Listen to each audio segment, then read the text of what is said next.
So I'm here in the hot tub on my rooftop. You can see there's a beautiful view of Scottsdale behind me.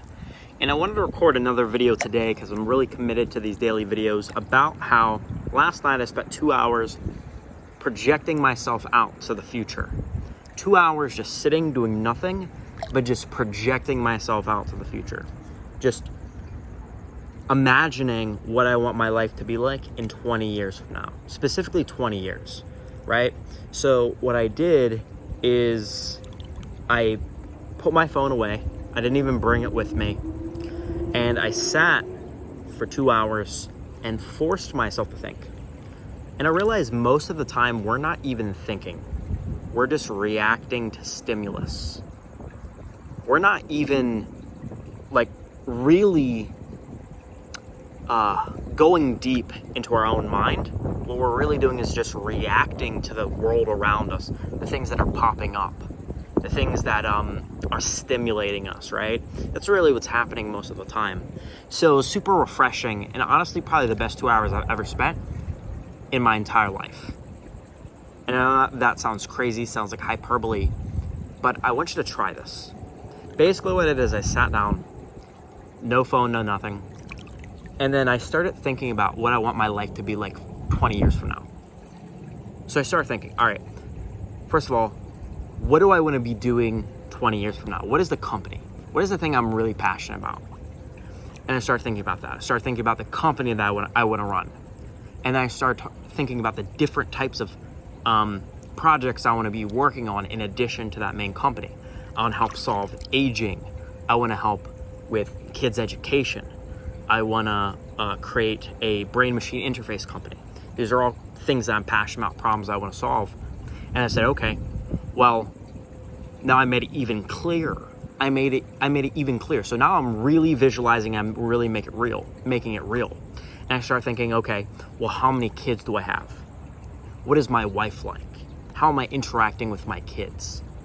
What does it feel like my day-to-day? If I have a brain-machine interface company, how do I feel in the moment as I'm seeing the results of my company?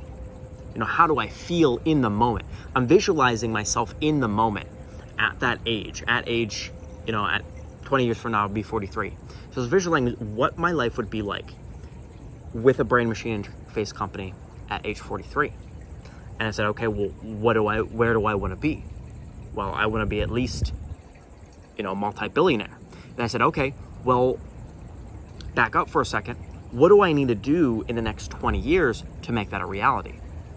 Well, I said, okay, what I need to do is I need to have a exit by the time I'm 30.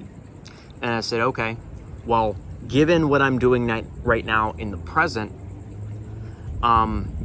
with my present trajectory, will I be able to get that exit, by the time I'm 30?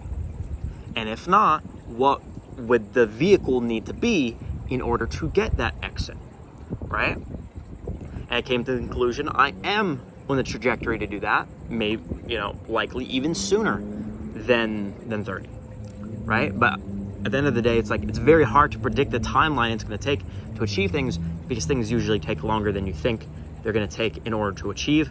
So, even if I say, okay, I want to do this by 25, I'm probably not going to achieve it by 25. That's me being a realist. Most things in my life have not come into fruition nearly as quickly as I want them to, and I know that's the case for most people on this planet today. That doesn't mean you shouldn't push and you shouldn't have a great sense of urgency towards the thing that you want. It just means that likely it takes longer than you expect it to take, right? So that's what I was doing. I was really crystallizing what I want my life to be like. I was seeing 20 years in the future. What am I doing? What are the companies I'm running? And then I'm going backwards. Because at the end of the day, I was talking to my friend the other day, George Blue, and he was talking about how he realized that he does not have free will. And if you ask a neuroscientist, they'll basically tell you humans do not have a free will. Basically what you have is you have a veto button, meaning you can either approve the action or disapprove of the action, right? You can your brain thinks of things without you consciously deciding to think about that thing, right?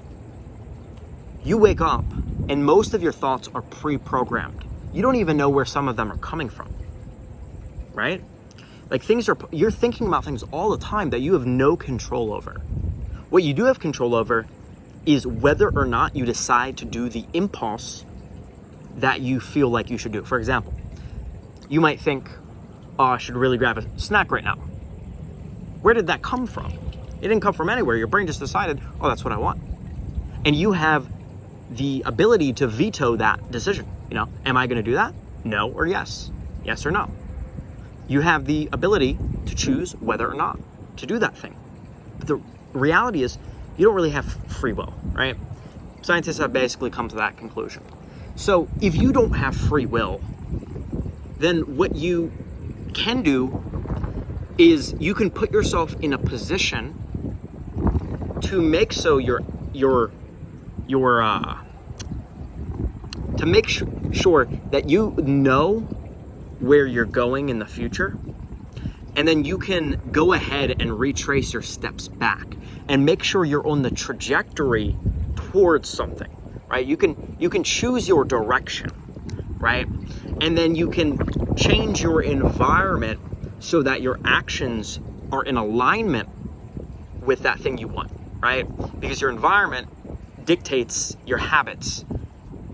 Your environment has the biggest impact on your habits, right? It's the thing that has the most influence over you, more influence than anything else, right? More influence than your free will. If you have the right environment, that right environment can propel you towards what you want. Because, for example, let's just say you didn't have a TV in your house. You can't watch TV if you don't have a TV in your house, right? If you woke up every day with no television, what would you be forced to do? You'd be forced to read or write or work or something like that. Whereas if you do have a TV, that becomes an option. So I'm just giving you an example of how your environment makes such a big impact on your life. It's the strongest force in your life, stronger than anything else, right? So anyway, that's what I did. 2 hours, nothing, just thinking, asking myself questions. How would I feel in this moment? What could stop me from achieving that thing? What would I need to do 5 years from age 43 to be able to make so that I have what I want by the time I'm 43? What would I need to do the previous 5 years? And then I'm just retracing my steps. I'm just visualizing, asking myself some questions, making it sharper, making the vision sharper.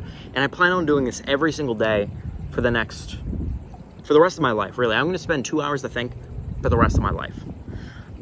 Most valuable 2 hours I've ever spent in my entire life, really, really deeply thinking about what I want out of life, where I want to be. And if you look at people like Jeff Bezos has a habit of every single day for 2 hours just thinking, right? You look at Sarah Blakely, founder of Spanx, another billionaire. She spends an hour every single day just driving and thinking. No music on, just driving and thinking. She does it every single day. She talked about it at 10X GrowthCon. It was a conference I went to. She was talking about how that's one of the most valuable habits she does. Elon Musk, thinking. These days he doesn't do as much of that. But when he was a kid, he would read 2 books a day and he would think all the time. Bill Gates literally goes on reading weeks and he just thinks and reads the entire time. Warren Buffett and Charlie Munger, both of them spend all day reading and thinking, right? So, and there's been philosophers. There's a philosopher who said, most of men's problems would be solved if men simply just sat and thought. And that's not exactly what he said. I'm butchering the quote, but he said, if men could basically, and this is actually one of the things that inspired me to say, okay, let me just take 2 hours to just think. Right? That quote, I saw that quote on Instagram. I was like, you know what? I know I should be doing this, and that's what motivated me to do it. So, moral of the story is take 2 hours every single day and just think for those 2 hours, visualize 20 years in the future, and sharpen that vision by asking yourself different questions. Probably the best habit you could possibly do.